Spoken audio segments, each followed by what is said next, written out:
forgotten what he's been learned in school. Spoken by Albert Einstein. We're all in school, right now actually, and I believe that the Minnesota Department of Education should implement year-round school by the year 2020. There are three main issues that face Minnesota schools. The first is that Minnesota schools are on a traditional school schedule. The second issue is how it has significantly affected our academics. And lastly, the third issue is how harmful it has been to our students. Minnesota schools are on a traditional school schedule, and only a few schools in Minnesota have year-round education, stated in NAER-related websites updated in 2012. NAER stands for the National Association of Year-Round Education. Minnesota ranks high for American standards, but America ranks low for world standards, stated in Minnesota ranks high nationally, updated in December 2010. Currently, for our world standards, we are ranked 25th in math and 17th in science, stated in the aforementioned. Currently, Minnesota's ACT scores are 22.6, and the nation's average is 21, also stated in the aforementioned. Students aren't reaching their full potential. There are a lot of unmotivated students due to unbalanced schedules. There's a lot of wasted time during the fall semester trying to catch students up from summer vacation.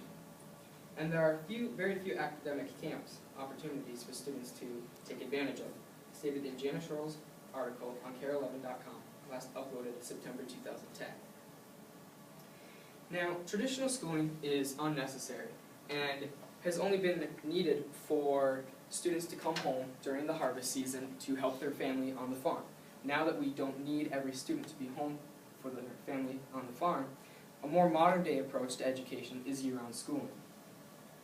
As you will be able to see in this NAER-provided pie chart, which stands for the National Association of Year-Round Education again, you can see how a traditional school calendar looks as the nation's average. You have the 60 days for summer vacation and the 70 days for fall, followed by the rest of the school year. Those 60 days during the summer vacation makes up a great deal of time for when we're losing most of our knowledge. And the 70 days of in-school session is when we are losing motivation due to using most of our brain power during that first session and not being able to keep it throughout the rest of the year. In this next chart, you can see a more balanced calendar, also provided by NAER. As you can see, it is nice to be no more than 45 days away from a break. And you still have 30 days during the summer where you can do any of your activities that you prefer during the summer. Now, year-round school won't happen overnight. I believe it should happen in a three-stage process over a total of 3 years. The first year being traditional schooling, the second year being a modded year-round school year, and the third year being a regular year-round school year. And let's talk about the modded year-round school year. Due to the fact that year-round education starts earlier in August, we would lose a total of 30 days of vacation time. Now, to accommodate for that, we would add 5 days to every break during the modded school year.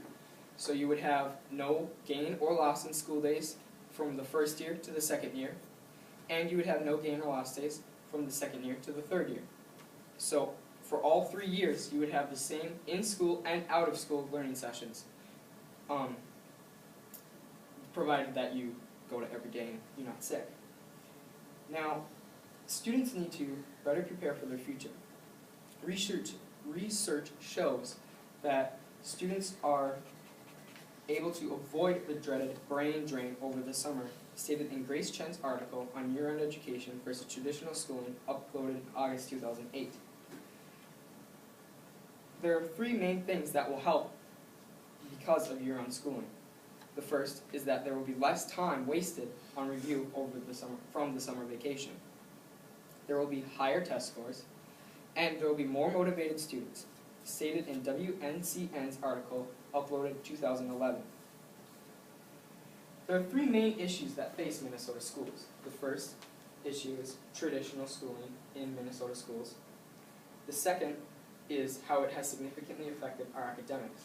And lastly, the third issue is how harmful it has been to our students. If we implement year-round school, you will see better academic success and we will raise our rank internationally.